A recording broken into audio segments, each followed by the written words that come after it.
Excellent. Okay. Well, listen, guys, we're going to bring up Brian. He's going to go over some information regarding securities, and then we're going to dig in, okay? All right, bring up Brian. All right. So Brian, just so you all know, Brian is, obviously you all know he teaches securities licensing. How many of you are not yet securities licensed? Okay.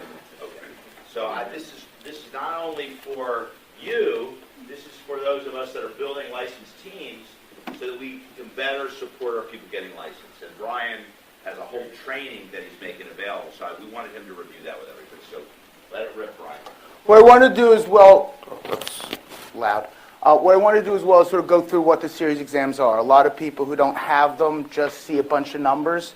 And right now, if you get licensed, there's 4 exams. If you wait too much longer, they become 5. It becomes a bit harder soon. Right now, we have the Series 6, which we sort of know is the limited representative for investment companies and insurance. It allows us to sell variable annuities and mutual funds. It's 100 plus 5 test questions. You have 2 hours and 15 minutes.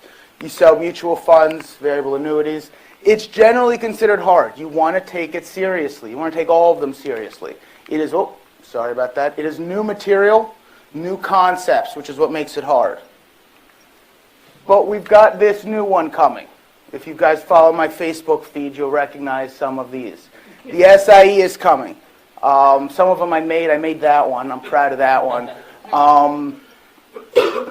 This one I'm especially proud of. Because I like scary movies and Pennywise freaks me out. Yeah. But October 1st of 2018 is when everything changes. In October 1st, as I said, instead of the Series 6, you'll need 2 exams. The SIE and the new Series 6. What we know, there's some information that we are aware of, it's the basic rep exam. There's like 7 or so different rep licenses. We only need to care about the 6, but all of them are changing. There's going to be 75 questions. We don't know how long it's going to be yet. It's material needed for all representatives. It's the laws, the account information, the basic economics, the basic investments. You want to check out, if you copy that site down, that's my site. No one else got that one, so I got it. I'll be putting up information there. I have some already. We know about the new Series 6.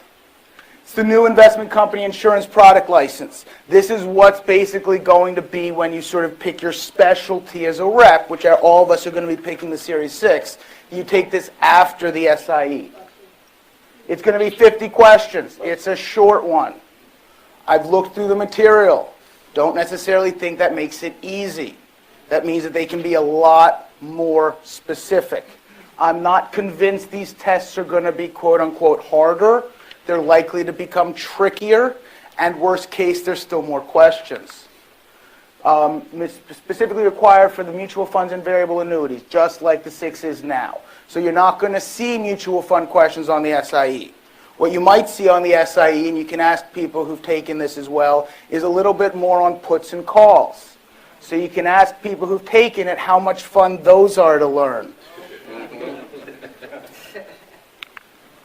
SIE in new Series 6, currently 100 questions plus 5. We have 5 test questions. I don't know how many test questions are going to be on the new Series 6 or the SIE. Likely there's going to be some. But worst case, that means there's more questions now. 125 instead of 105.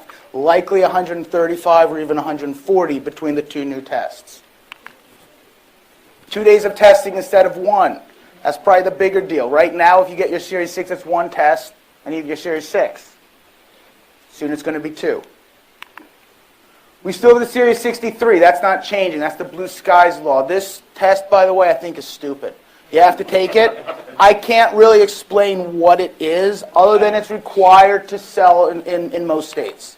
60 plus 5 questions, 75 questions. If you don't live in one of those states, Colorado, Florida, Louisiana, Maryland, or Ohio, you need this license.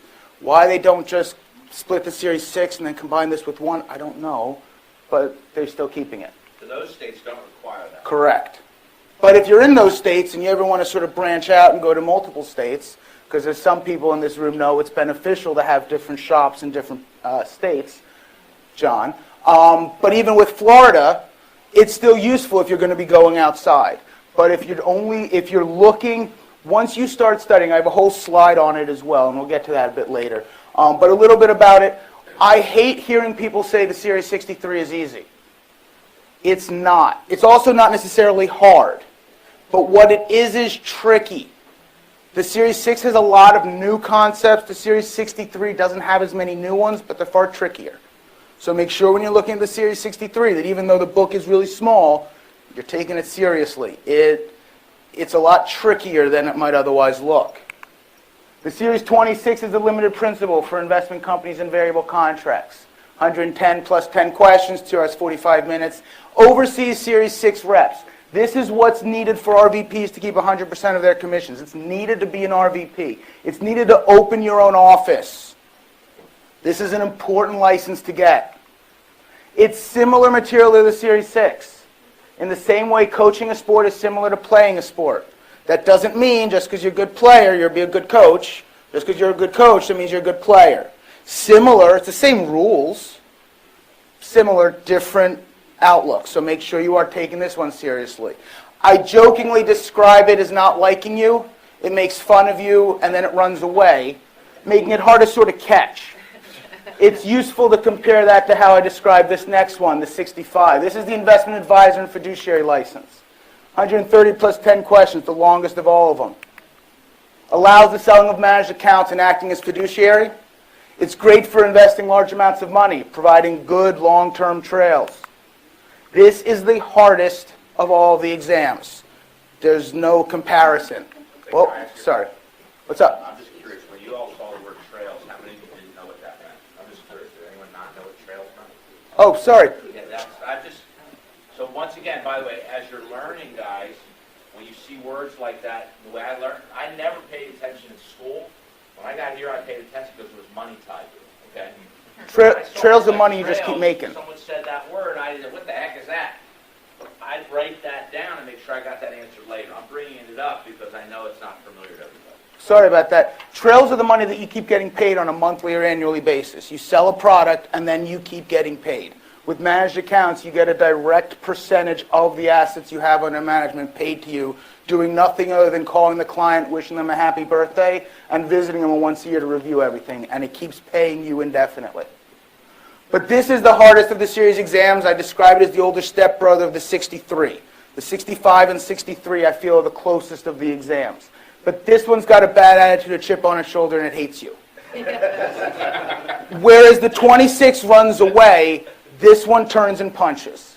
And I've been told since I started that I shouldn't scare people about the 65, and my answer always is, no, I'm going to scare people, because if you're not scared, you're not going to study hard enough. The 65 is brutal. Don't keep your head in the book as you're in this business. It's a balancing act. We need the licenses to do our jobs, but we also need prospects and teammates and clients, or doing the job doesn't really make much sense. If we just get licenses and we don't build, we don't really go anywhere. But if all we do is build, we can get to certain places. I've got some senior regional leaders that I'm working with that are running 20 by 20 base shops. They can't become an RVP without getting their 6. Do you think when you're running a 20 by 20 base shop is when you're going to want to slow down and study for the license? I've got lots of them that tell me to make sure I stress to the new agents, it's better to get them early. But you don't want to just get licenses. The longer you wait, the harder it can get to be giving up the time to get them. I generally advise, after getting a new license, taking 2 to 4 weeks. Learn about the materials. Help some clients. But then have a plan. Not necessarily start then, but have a plan for when you're going to want to start on the next license. So you sort of have a goal, and it's not just, oh, I'm going to work on it at some point, and then 3 years goes by and you forget everything that you had before. Between the 6 and 63, I generally advise less time. You generally want to start the 63 soon, because otherwise you can't really sell anything. But other than that, you generally want after 2 or 4 weeks to sort of figure out when the next one's going to be. John, what do you recommend after finishing the 63 to start the 26? What's your recommendation? I think he's going to give it, I think we're going to have the same recommendation.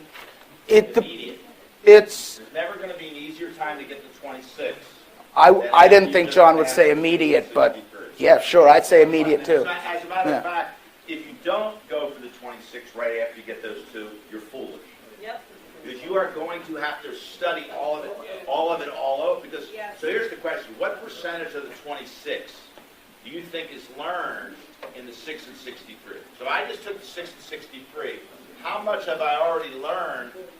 To pass the You've 26? learned probably 60% of it, but again, that's sort of the same as coaching versus playing, because you're learning all the unethical stuff, all the definitions, all the suitability.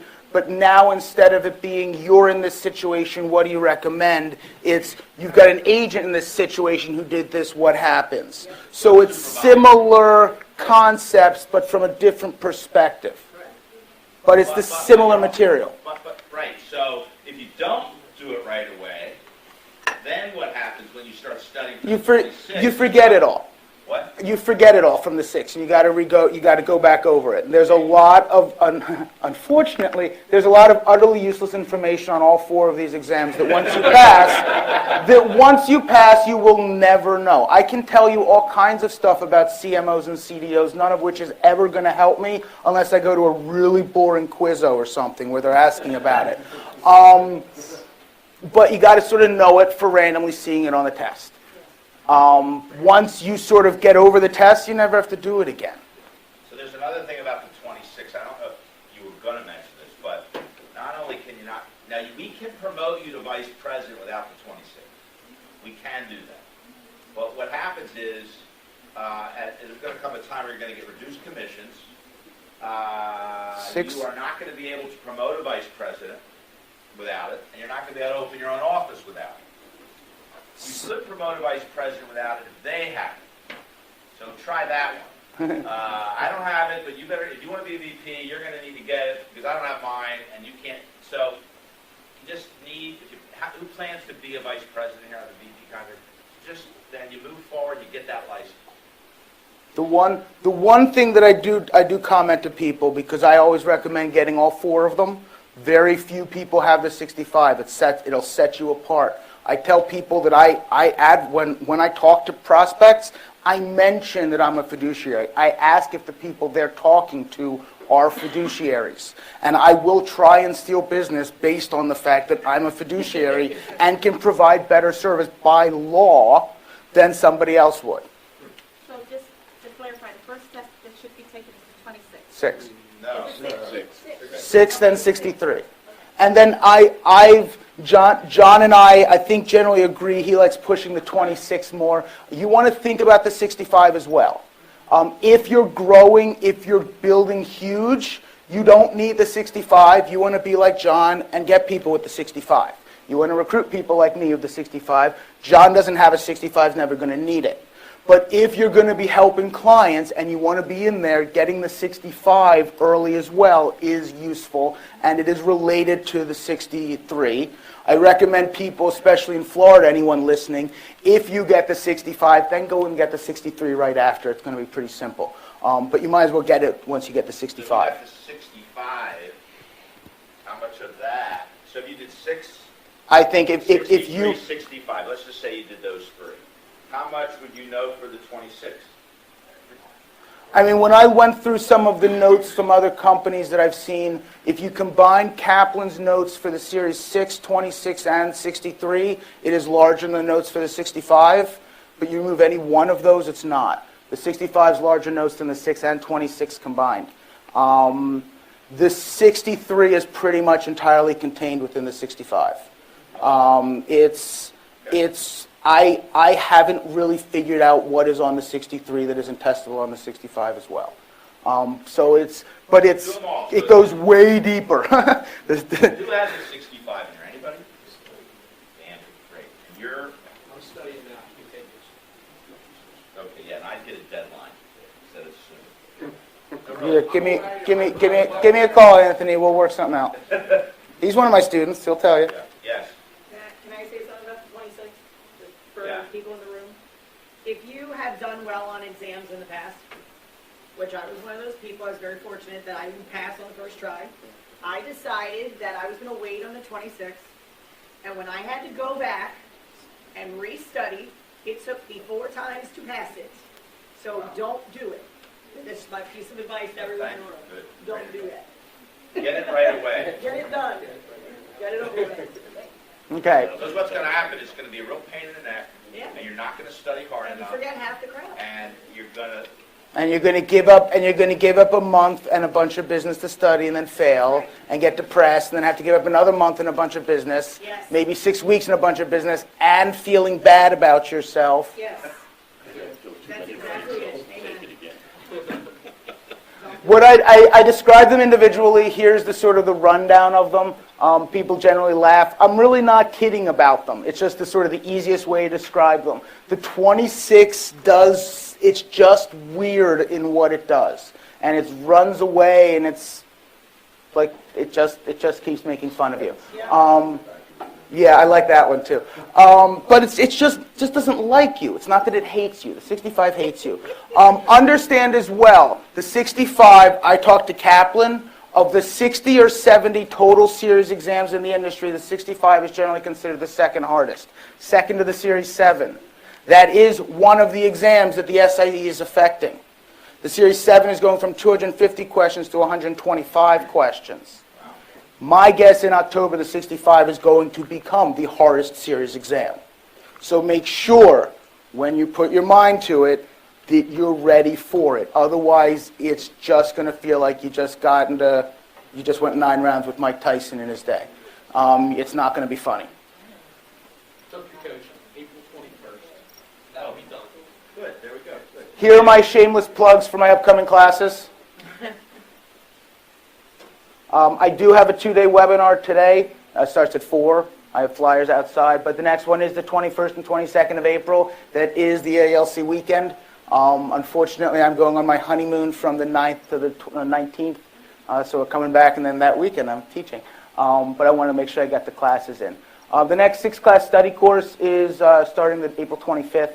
I do the 63, 26, and 65 scheduled as well. Those are the websites. I have business cards if you guys don't want to write this down or anything. How long is the webinar? Which one? 26. 26 is generally scheduled for 16 hours, but it usually comes in about 14 and a half. I generally try and overschedule them to make sure about Can I questions. make a recommendation to you? What's up? If you start teaching PFSU here, consider teaching the life course. Because you have a way of, I've been glued to everything you're saying. And if I was running a securities school, I would meet everybody when they got their insurance license. And I think that would create amazing, if you were my instructor for life and I passed, I'd be very quickly wanting you to be my instructor for securities. The problem is that's a lot on the weekends, which is when I normally run the classes. So we'll have to see, but we can talk. We can talk about it. I like teaching. You can put off that. Any other questions? What's up? Is the 65 going to be required at all in the foreseeable future? Like Not unless political winds change. I don't know. I want to stay as neutral on that issue as possible. Not unless political ideals change. A whole lot of that going. We don't need to start fights. Well, but I might. But the DOL is not going to be strengthening anytime soon in the foreseeable future. It's actually got cut. Brian, would you do a weekday class for life? Sure. I think that might be the solution. Like a Tuesday, Wednesday, Thursday? Yeah. Yeah, that's doable. Yeah, there's another one in Philly that's done, but I'd like to have them. There's one at This is Huntington sitting that- here during the weekday, and we should have a life class here. Sure. What's up? How does the SAE affect people that are already? Nothing. Doesn't affect you at all. Yeah, no, I like it. Your Series 6 webinars, how long are they? The Series 6 is generally, it's 6 hours the first day and 8 hours the second day. So it's 14. The weekly is 3 hours once a week, 7 to 10. Here's the schedule. And Brian, I've identified 16 people in my base shop that are in the process of getting securities license. Okay. So I need you to work with Fran on that. Sure. We're going to coordinate to get them licensed. I can win a trip to San Francisco if we get licensed. Are you taking me as the guest? Is that what you're offering? My suitcase. It's got to be a big suitcase. But as long as it's got a heater and everything. First of all, I think you've done, it's very obvious to me that Brian has worked very, very hard. I watched him work. How long have you been working on this licensing? About 2 years. Is it really? I think my first class was about 2 Really years about ago. ready to launch. It's not an easy task to, you've taken all these classes again, and don't you go in and purposefully fail them? I don't hold any of these licenses. I hold the Series 7, as we were talking earlier, 66 and 24. I'm a licensed stockbroker. One of the rules that FINRA has is that if you hold the license, you can't take it again. But I don't hold any of these licenses. I hold senior licenses, which means I can act like I hold a 6, 63, 65, and 26, but I don't actually hold them. So I can go and I do take these. I'm going to be actually scheduling another 26 in the coming weeks. Where as long as I don't pass them, What is wrong with you? many things. But it's I can, as a teacher, I can see with my own eyes. Now, I talk to my students and what they see, but I go in and I look at it, and as I say, as long as I fail, and surprisingly, I always seem to get a 65, because I had to go through. I can't get a 0 on it and be funny, because then all kinds of red flags at FINRA are going to come up. No one legitimately can get a 0 on this test. Even random guessing, you're going to get 20 to 30. So I needed to make sure, and with the random test questions, if I misjudged and I got like all the test questions wrong and I got all of them right, it would swing my score higher. So I had to score low enough where it wouldn't possibly pass. You like said, I want a 64 in this test, and that's what you got. Around there, plus or minus a couple points. Knows all the answers. I go through and I count 39 wrong answers. I've got to count 39 wrong answers, and then I generally add a few more to make sure that I fail. You know all the answers. I do not know all the answers. I do not score hundreds. I probably could score solid 90s, 95s. But I don't believe I could score hundreds. There are questions on there that are just so out there. And you've got a skewed outlook. What do you actually need to pass? Like, what percentage do you need to pass? 70s for most of them, 72 for the 60, I think it's 72, 63 and 65. Which is 94. So that should be encouraging. All I need is a 70. That's what I tell, as I said, there's many things wrong with me. As I tell people, one of the advice that I give, even if you don't take my class and you're looking at Kaplan and Edge, which I always advise do first, they're free, mine's not, look at what's free first. Watch the videos, don't read the book. The book is incredibly dense, incredibly complicated, and only weirdos like me read the book cover to cover and can get something from it. Watch the videos, then look through QBank. QBank's going to tell you the sections in the book that you're missing. Read those sections. Skim the book. Look at what areas you need to read and read that. Reading it cover to cover is just going to drive a normal person crazy. I'll give you an endorsement, because I actually did read the book cover to cover, and I plowed through it. That's where you went. It doesn't work, but I tried. I thought Not unless something's off. He told me to race through the test. See, these are the type of things he's going to teach you. Race through that test in an hour and a half, and then take it again in the second hour and a half. Those types of things will really work. I'm seeing that. So let's say someone, let's look at it. Let's say someone like Purnell. I've been bugging him for a while now. But he's studying. Now look, but here's the thing. So let me, so the company, guys, when you pay your $99 and $25 a month, that includes a securities course. This is extra, what Brian does, okay? It's included, but there's a way to take that material that's the right way to take it, and there's a wrong way to study that material that's free, without instruction. But there's a guide. Kaplan's suggestions are the wrong way to use Kaplan. Just All right, so Kaplan's how way would of you- using it. Let me ask you a question. This is very. So if you were going to do the course, the company one, without you, which I know that doesn't make any sense, but let's just say there are people that will attempt to pass without you. Yeah, and a How lot would do. how should we teach our people to pass the securities exam without a course? Watch the videos that you have. You have 2 sets of videos through Edge and Kaplan. Watch them through and through. Take notes throughout. Look up the words and phrases that you don't understand. Then start taking Q-Bank, not with explanations. What's Q-Bank? Question Bank from Kaplan. They've got 1,700, 1,600 questions, 3,500 for the 65, but they have a section of questions for each of the exams.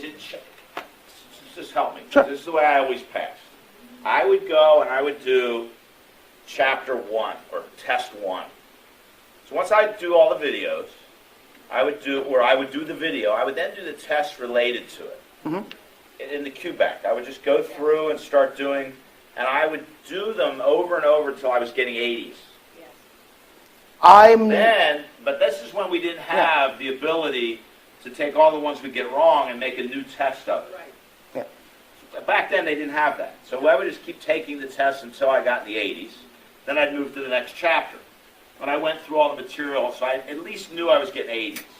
Today, is there a better way to do that? I'm not a fan of that way so much in the basis that I think it teaches the brain bad habits. It gets the brain sort of thinking about these things in the chunks of the material, and so when it becomes random, you don't do as well. Not just that, as I've explained to people through, and I don't know where I came up with these names, if you're sort of looking at random questions from different sections and you're reading the explanations, you might have had an Aunt Gertrude who had a favorite pug named Charlie, and there's some G concept and some C concept that you personally can now link together and understand better because you saw these 2 random concepts that began with a G and a C, and somehow you remembered your great Aunt Gertrude. I don't have an Aunt Gertrude. I have no idea where this name came from, but I've been using it, and it links the concepts and things like that that wouldn't necessarily be if you're doing it more linearly. The idea of looking at a chapter and then taking a test and sort of reviewing it, all for it. Scoring in the 80s, I'm against that because then it starts sounding like you're memorizing Kaplan. You don't want to memorize Kaplan. You will not see the questions. Kaplan has people just like me that go and see the tests. Neither they nor I can tell you the questions we saw. I'm a tiny fish in testing. Kaplan's a huge whale. Trust me, FINRA could take them down if they cross that line. Doesn't matter how big you are, FINRA's bigger, or at least they've got bigger friends. So if Kaplan tells you the questions they're seeing, they're out of the business.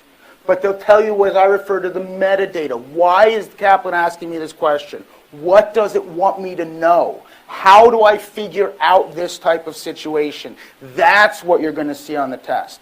Memorizing Kaplan does nothing for you on the test. Memorizing the explanations may, but memorizing the questions and answers to get 80s and 90s will do nothing for So you. here's what you now know. We have a master right here in our office that can help you and your team get licensed.